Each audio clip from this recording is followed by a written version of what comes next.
Vì sao mà một con chip giá lại đắt hơn cả một chiếc ô tô? Một con chip thì nó lại bé xíu, bé như cái đầu móng tay, thậm chí là còn bé hơn. Hãy xem giá của một con chip nó đắt như thế nào. Ví dụ như là các chip GPU của Nvidia, mỗi con có giá khoảng 30.000 cho đến 40.000 đô la Mỹ. Thời điểm khan hàng thì bị đẩy lên giá khoảng 50.000 đô la Mỹ. Như vậy là một con chip nhỏ nhưng giá đã ngang một chiếc ô tô mới. Đó là một trong những mức giá cao mà doanh nghiệp có thể mua công khai hiện nay. Nhưng đó chưa phải là tất cả. Ở trong không gian, trong quân sự thì kỷ lục còn cao hơn nhiều, bởi vì chỗ này nó nhạy cảm. Những con chip chống bức xạ dùng cho vệ tinh, tàu vũ trụ hoặc hệ thống phòng thủ có giá từ 200.000 cho đến 500.000 đô la Mỹ mỗi mô đun. Tức là giá của nó lên đến hàng tỷ đồng, hàng chục tỷ đồng. Chúng được sản xuất cực kỳ ít, phải hoạt động tuyệt đối ổn định ngoài không gian nên giá bị đẩy lên mức của một căn hộ chung cư hoặc thậm chí là một vài căn hộ chung cư. Còn ở cấp độ tuyệt mật, những con chip thiết kế riêng cho quốc phòng mới thực sự lập kỷ lục. Khi chi phí nghiên cứu hàng trăm triệu đô la Mỹ, chia số lượng ra mà tính chỉ vài chục con, giá tính trên mỗi con chip có thể lên đến hàng triệu đô. Con số chính xác thì thường không công khai, nhưng đây chính là đỉnh của đỉnh trong thế giới bán dẫn. Như vậy chúng ta thấy chip thương mại thì cũng khoảng hàng chục nghìn đô, chip không gian thì vài trăm nghìn đô, chip quốc phòng thì có thể lên đến vài triệu đô la Mỹ. Điều gì khiến những con chip này đắt đến thế? Bạn hãy thử tưởng tượng như thế này. Một con chip nhỏ bằng đầu ngón tay, mỏng như một miếng nhựa, nhẹ như là không khí, cầm lên thấy rất là bình thường, nhìn cũng chẳng sang xịn mịn như là vàng bạc kim cương gì cả. Thế mà giá của nó vài triệu, vài chục triệu, vài trăm triệu, thậm chí là vài tỷ. Nghe rất là vô lý phải không nào? Tại sao một thứ nhỏ xíu, nhìn tưởng như miếng kim loại bình thường lại có thể đắt như thế? Con chip nó đắt bởi vì nó là một trong những thứ phức tạp nhất trên hành tinh mà con người đã tạo ra. Bên trong con chip là gì? Nhìn bên ngoài thì chip nó cũng bình thường thôi, nhưng bên trong nó có gì nhỉ? Có hàng tỷ cái công tắc siêu nhỏ được gọi là transistor.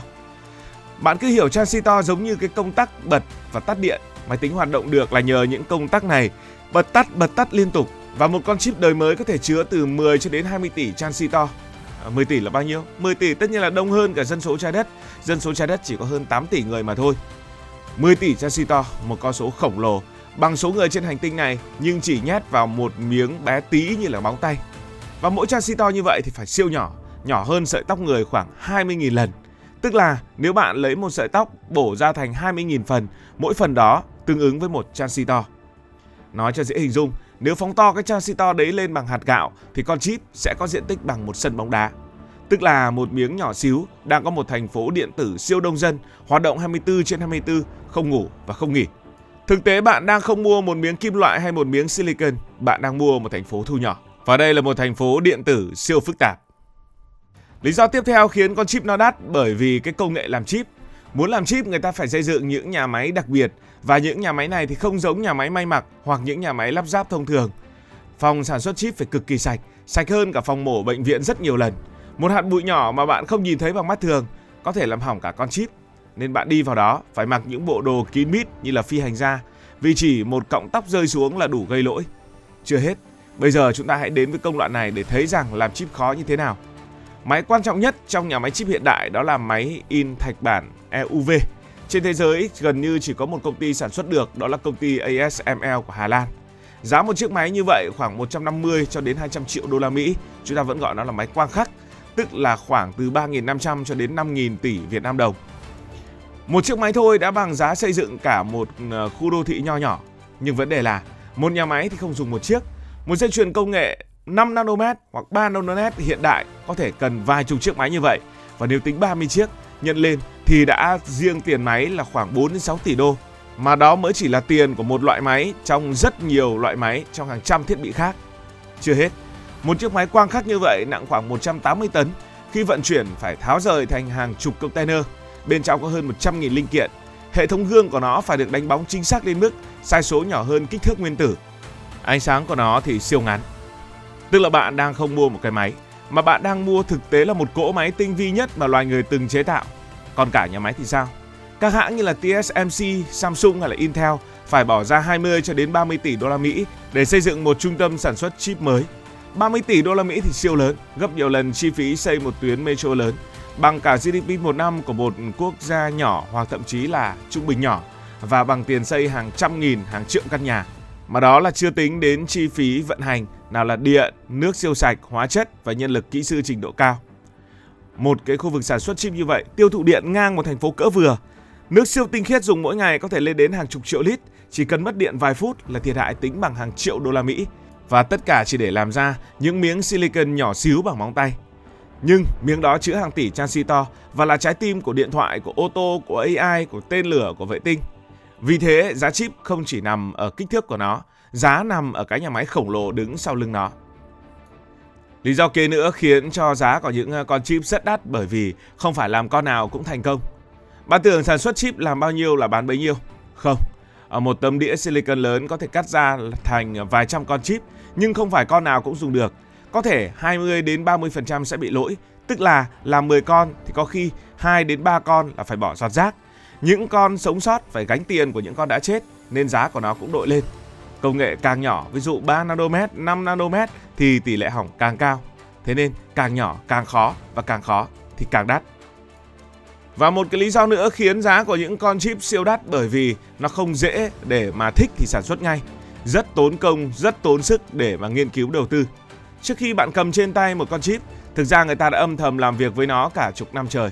Những hãng như là Apple, Nvidia hay là Qualcomm mỗi năm đổ vào nghiên cứu và phát triển, chúng ta vẫn gọi trong tiếng Anh là R&D, hàng tỷ, thậm chí là hàng chục tỷ đô la Mỹ. Riêng Nvidia có những năm chi 7 đến 8 tỷ trong nghiên cứu. Apple còn cao hơn nữa. Đó là trả tiền lương cho những ông kỹ sư, tiền để mua phần mềm, tiền để thử nghiệm, tiền làm mẫu rồi không thành công lại phải bỏ đi. Những con chip AI không phải tự nhiên mà xuất hiện. Trước đó là 5 đến 10 năm nghiên cứu, nào là nghiên cứu kiến trúc, thiết kế mạch, tối ưu điện, giải quyết tản nhiệt, sửa lỗi, làm lại rồi lại sửa tiếp. Có những bản thiết kế chạy mô phỏng hàng tháng trời mới phát hiện ra lỗi nhỏ xíu. Lỗi đó có thể khiến cả dự án phải quay lại từ đầu. Đằng sau một con chip là hàng nghìn kỹ sư chuyên từng mảng. Người thì lo xử lý phần tính toán, người thì tối ưu bộ nhớ, người thì kiểm tra độ ổn định, người thì chuyên tìm lỗi. Mỗi nhóm làm việc hàng năm trời mới tìm ra được một thế hệ mới. Thế nên, khi bạn thấy một con chip AI có giá vài chục nghìn đô la Mỹ, không phải là họ thích hét giá như vậy đâu. Giá đó đã bao gồm cả chi phí của hàng nghìn bộ não đã làm việc liên tục suốt nhiều năm, suốt ngày, suốt đêm. Bạn không chỉ chi tiền cho miếng silicon và vài lớp kim loại bên trong. Bạn đang trả tiền cho chất xám, cho thời gian, cho hàng triệu giờ công nghiên cứu mà mắt thường chắc chắn là bạn không nhìn thấy được. Lúc này khi chúng ta đang nói về những chip 3 nanomet, 5 nanomet thì không biết là họ đang nghiên cứu cái chip gì ở trên thế giới này. Chip nó không chỉ là công nghệ mà nó chính là quyền lực.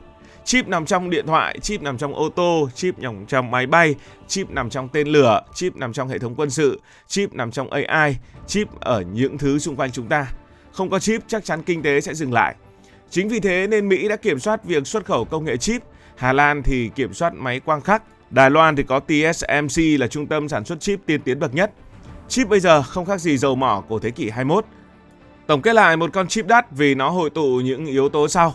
Bởi vì bên trong nó chứa hàng tỷ linh kiện siêu nhỏ, bởi vì nhà máy sản xuất tốn hàng chục tỷ đô la Mỹ, bởi vì tỷ lệ hỏng cao, bởi vì nghiên cứu kéo dài hàng năm trời, bởi vì công nghệ ngày càng sát giới hạn của vật lý, bởi vì nó có giá trị chiến lược quốc gia.